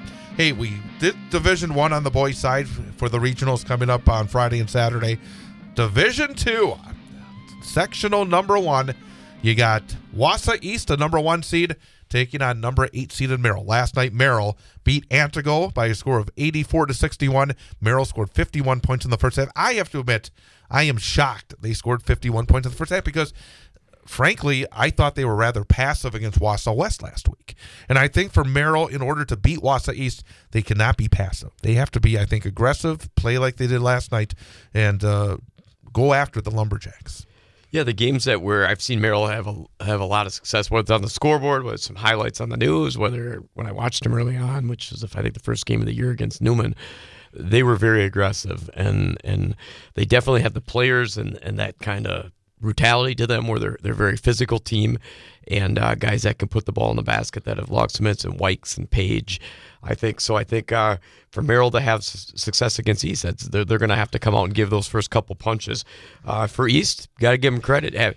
Anytime you can go out and get the number 1 seed, you got to feel good about that. And I still think that they're waiting. When Nebgeza got sick, still waiting to hit that moment back, which it's going to happen. They've played a lot together. You just kind of get your feet back under there, and it's going to be again. You got two Valley teams going right at each other, and for Merrill, just kind of labeled as a Valley team, your last hurrah being the Valley team. So. When I was coming home last night for my game, caught the post game of the Merrill broadcast, and it sounds like they do have a little illness.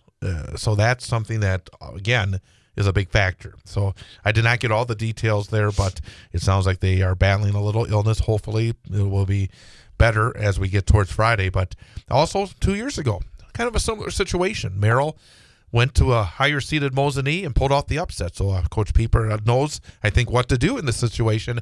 And he's had, and he was saying in his post-game interview last night that, hey, they're due that against East, and they feel like they're as good as East. It's taking nothing away from East, but they're as good. And I think the mindset is they're going to go after them on Friday night. Well, I'm trying to think. Again, we've watched or talked about so many games. I can't remember if I saw a Merrill East game this year or I'm running that into last year when I saw one. But there's always this element of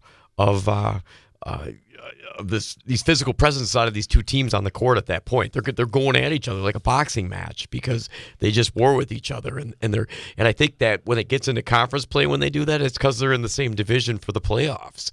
And we've talked about a lot of different ways to look at these playoffs. You've already beat a team twice. You're trying to get the upset because you were beat twice, or is it just the kids have got the tools? They've been encouraged and worked with by the coaches. giving some more advice for this game because the coaches are going to coach. And then it's kind of up to the players. I mean, I had a coach one time in a playoff game early on in my career say, hey, we really have nothing to do with this anymore. They just got to go out and play, and it's the prisoners running the asylum. And today there's some truth to that. So I think it's going to be a fun game. They know each other well. I love watching the chess match when two teams know each other well. Both have weapons on each side, and it'll see, is East fully recovered from when Bez was sick? Is Merrill still a little bit tottering because of the sickness? We'll see, but I think it's going to be a great game in a fun high school atmosphere. The winner of that one will take on either number 5 Medford or number 4 Menominee. Medford travels. Interesting, Medford, a number 5 seed, almost won the conference, but so obviously I think the regional final will be interesting. You have Rhinelander, the number 2 seed, hosting number 7 Rice Lake. Ashland and New Richmond are actually playing tonight. They got postponed last night. The winner of that one will play at number 3 River Falls. But Rhinelander obviously coming in with a little momentum after winning the conference. Medford is going to be a tough team. East, obviously, I think that's a very interesting top half of the bracket. It is, and for Medford, I'm curious because again, we've talked about that 9-3 mark, second place finish in the conference with Mosinee have done really well in conference down the second half of the season. And the biggest struggles came in non-conference games. So going on the road, are they playing their best ball right now? Is it going to be another struggle just because they haven't hit the mark in their non-conference games? I guess we'll see. For Rhinelander, I think just poised to continue to try to get the job done to the best of their ability. And they're bringing in number 7 seed Rice Lake. And I think, Rice Lake handled Lakeland in the first round of their playoff game, beating the number 10 Lakeland team. So it'll be good for Rhinelander because you got them against a similar foe that you've already played twice within your conference. So interesting to see how those two GNC teams do in the playoffs. And then at the bottom of that sectional in another regional bracket, Mosinee is a number 4 seed. They will take on number 5 seeded Sparta at home. Sparta got past Shawano in a rather tight one, 72-67. The winner of that game will take on either number 1 Onalaska or number 8 Toma. So again, not the easiest bracket for Mosinee. No, and it's funny how again, you shift out of an area that you've been accustomed to, you get to see different teams, but does it, is it harder? Is it nice because it's different? It's kind of up to the players and the coaches on that opinion. Those 4 or 5 games are tough sometimes because if the computer's done its job, you're supposed to be pretty tight in that, even whether you have the home court advantage or not. Obviously, being the 4 is much nicer because you like to play in your own gym where you practice and stuff. So I still think we talked about a little bit of the youth on Mosinee. I still think they've played well throughout this year and are going to be they're going to do what they do. They're going to be physical. They're going to be athletic. They're going to be aggressive, and Sparta's going to have they got a high ceiling. I've said that. They got good talent. They got a high ceiling. I think again as a 4, they have the ability if they play at that high level to be able to beat somebody at a higher seed. Well, and most the teams aren't lucky enough to run the gamut, and they're a game away from being conference champion. They lost a round. It's one game. not whether even maybe you played solid enough in it, you just lost it. You lost that one game. So I think they're still a good team, and I think they still have marks they can hit. And it's nice to have when some of those sophomores are doing a good job among your other supporting cast. It's a good play to have. Division 3, Wittenberg-Burnham, a number 2 seed. They will take on Wrightstown on Friday, number 7 seed. They beat Amherst last night, 75-44. Menominee Nation from the CWC East knocked off Tomahawk from the GNC, 71-30 last night. Number 6 seed will take on number 3 seed Seymour in that same bracket. The 2 winners will then meet in a regional final on Saturday. And Northern Pines is the number 4 seed in that bracket. They will take on number 5 seeded Oconto Falls. And again, you talked a little bit about Whitburn. Pines has been a team that's sort of been interesting. We remember seeing them back Thanksgiving weekend when they came to the Wausau West Turkey Shoot. And Menominee Nation's actually been a little bit of I think they've taken some steps forward for that program. They've had some difficulties athletically in the number 6 seed. But Whitburn, can they find their sea legs? Well, yeah, again, and the only thing that makes you, they're a good basketball team. They got good guard play. They've been putting up points. They had 11-3 mark in their conference, 17 wins overall. And I thought, I don't know, Mana was kind of down at the bottom of the conference. So to beat Mana by 20, they should have done it, but they also needed a win at that point because they were struggling in that category. So they've earned a number 2 seed for the team they are. And I like to think if you go out and earn it, you should be able to take down the number 7 seed. And you have some familiarity because that Wrightstown team just beat Amherst, who's been their conference forward. They got 2 victories. And Pines, again, is always that little bit of a undecisive team of where they end right up. in the middle So of the GNC. They're a 4 or 5 matchup there. That one's, I think, could be a flip of a coin again to see who comes out and play better that night. And the good news for Whitburn is they could play 2 home games this week to get to sectionals. That's always a good thing to be a number 2 seed like that. Yes. Division 4, again, this is a fun bracket. Fun as long as you're not sitting the sideline, right? You're exactly right. Sectional 2, top half of the bracket, number 1 seed is Auburndale. They will host number 8 seeded Colby on Friday. Number 5 Phillips, number 4 Marathon. I'm sure you can break that one down since you saw this matchup just a couple of weeks ago. And then the winners meet on Saturday. Of course, Marathon could be going to Auburndale if both teams win on their home courts Friday. That quarter of the bracket, what do you think? Well, I want to see Auburndale's consistency because they were 21-1 up until a couple kind of the last 2 weeks when we were talking, and they took 2 losses that moved them out of the first place in that conference, as well as, there's again when the seeding meeting comes out. I know. Because they held that number 1 seed because of the record and the games they had before that. So are they going to get it back to where they're in their winning ways, or are they going to, we don't know. For them, they're going to beat number 8 Colby. They won the first meeting at the beginning of the year, and I would think they're going to get them to get that Merriwood showdown. For Marathon, we saw the loss at Assumption, which was on a tough place to play. Assumption played well that night. Marathon played well enough to win it too. The ball just didn't go in the basket a couple times. They needed it too. And then the next game, though, they had trouble with Edgar at home. Yeah. So it looks like, boy, they're kind of teetering a little bit. Yeah. And then bang, probably their best performance of the year to win at Auburndale. And so I think Marathon's, if they could get that inside-outside game going, they're deadly because we know they could play inside, and that's where teams are going to try to keep them away from the basket, off the free throw line, keep them out around the arc, and when they're hitting some of those shots, which that night that we saw them, they easily could have. And then again, fast forward to the next game we saw when we watched them beat Phillips. I think they got Phillips' number. They know how to frustrate Phillips, even though Phillips has a couple of solid scores. They frustrated them really good the night we watched defensively. They were in their face. They weren't getting clean looks, couldn't pivot around and see the passing lanes they wanted to. And it's, for Phillips, there's a lot of pressure there to go back in that gym again and try to get a team that beat you up the first time you saw them. And then Stratford is the number 2 seed. They will take on Edgar. Boy, Stratford, Edgar, no matter what sport, often is just a war. Edgar barely survived Abbotsford in overtime. And so Edgar and Stratford, Hurley will be taking on either Washburn or Spencer. That game going on right now. In fact, maybe over by now, 6 o'clock tip. But Stratford, boy, they're playing well. Yes, they are. And I just the win over at Assumption was by a good margin.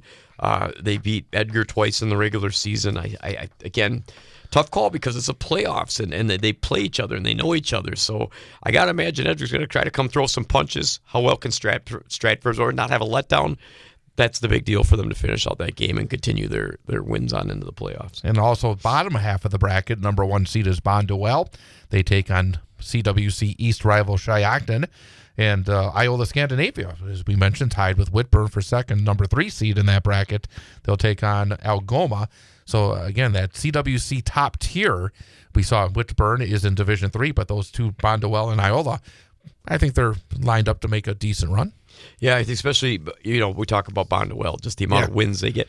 They had one little mark on their record, which might not have been a bad one to have and take right before playoffs. So it'll be, and Iola, I think, playing some better basketball than they were at the beginning of the season to try to creep back up to the top of that conference, get a couple wins against some good teams in their conference, and we'll see where they make of themselves as the season winds down here. Division 5 sectional number 2, a couple of area teams involved in games last night. I was over in Leona as Newman Catholic fell to number 5 seed Wabeno Leona by a score of 63-49. Quincy Fender at 26 for the Cards, Jacob Piffner 16, Cooper Albrecht 22 for Wabeno Leona. And their bracket opened up because number 13 Goodman Pembine defeated number 4 White Lake 53-44. Also in that bracket, number 6 Northern Lutheran beat number 11 Gresham 73-58. They will take on number 3 Tigerton. And we talked earlier about how they played just last Thursday. Tigerton beat number 14 Wild Rose 65-43. Bottom of the bracket, Pacelli, number 2 seed, 75-26 over Marion. But looking at that part of the bracket, that bracket, obviously Newman saying, boy, could have won. We could have had a home game on Friday night, but season came to an end for the Cards. Well, I know, just, looking down the rows, I remember years where Assumption and Columbus were, and we're all hanging in that bracket too, and now they've gone to different areas. So, tough one for the Cardinals. They definitely sounds like with the leading scores and the offensive production was there, but you got to keep that team in check defensively. And it's one of those things where if you're a competitor and it bothers you, it's one of those things, what if we could have had a home, maybe the regular season didn't go exactly our way, but we could have had a home playoff game because people were talking about it already that White Lake wasn't a strong 4 seed and that they could be beat by the 13 seed. And then you win that one. And another thing, you could be playing in a regional final on your home court being the 12 seed, which exactly doesn't happen very often. For Northern Lutheran, it's nice to see them get that win in the first round at the number 6 seed over Gresham, who they should have beat. Tough road ahead to turn around and play at Tigerton, but again, it's anything goes in the playoffs. So see what Northern Lutheran can conjure up Friday night at Tigerton. Rib Lake and Prentice from the Merriwood North, both victorious over in Sectional 1. Rib Lake defeated Thorpe 50-34. They'll take on big northern rival Flambeau coming up on Friday. And Prentice beat Athens. As you said, Athens had beat Prentice in the final night of the regular season. Couldn't do it 2 times in a row. Prentice beat them 79-61. And also in D5 in sectional number 3, Assumption, number 7 seed, beat New Lisbon 67-48, and they take on Columbus. I saw, I turned on a little bit of the Assumption game because it was later than most. It had a 7:15 start, so got to see them a little bit. And they had that, it took them till the second half, but they had that game in check. Yeah, they're tied at half. Yeah, they had that game in check in the middle of the second half and took over and won on their home court. Again, playing like they are, up and down, fast pace, a lot of pressure in the zone.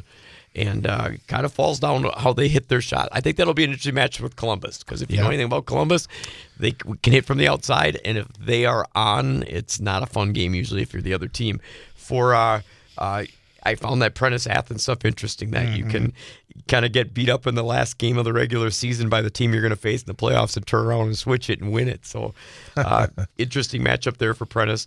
And Rib Lake, I watched them against Newman when Newman played up there in the last 4 weeks of the season, and they have a solid team. They have some kids that can shoot the ball, some guards that can get the ball up and down the floor, play solid defense, and it'll be interesting to see how much they can continue. And they got another home game versus Flambeau Friday night. Let's turn to the girls.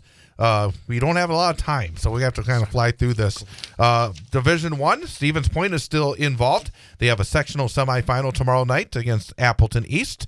And Stevens Point beat DC Everest in the regional semifinals, 48-23. And then they beat Eau Claire North in the regional final. They're the last standing in that part of the bracket. Which we've talked about, that they should be the last standing team based on what they did in the regular season.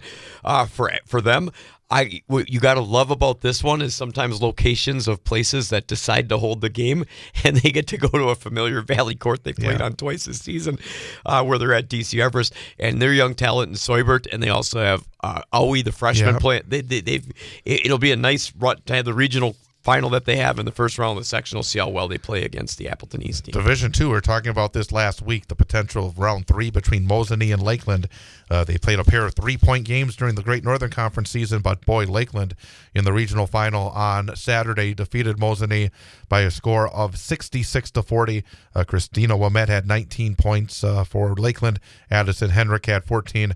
Lakeland did a great job against the all-conference performer Taylon Jershele, but that one stood out. And now Lakeland takes on Rice Lake, who they lost to earlier in the season. Rice Lake actually lost to Mosinee late in the season, so I think that's a very doable game as well for Lakeland in the sectional semifinals. And then the winner of that one will take on either Shawano or Marinette for a trip to state on Saturday. Yeah, I think all those things are the interesting part of high school sports, how the team you just beat also beat the team you're just going to face. Who beat you earlier. Right, who beat you earlier, who I think Rice Lake is the number 1 seed, correct? And Lakeland's the number 2. So I think that's just an interesting matchup that's going to, you got Wamet, who can definitely have a scoring push, plus more of a supporting cast. And for Lakeland, obviously you can see the damage done when they held Jersey in check with the number of points she had. Wittenberg-Burnham still undefeated, not blowouts in the regionals.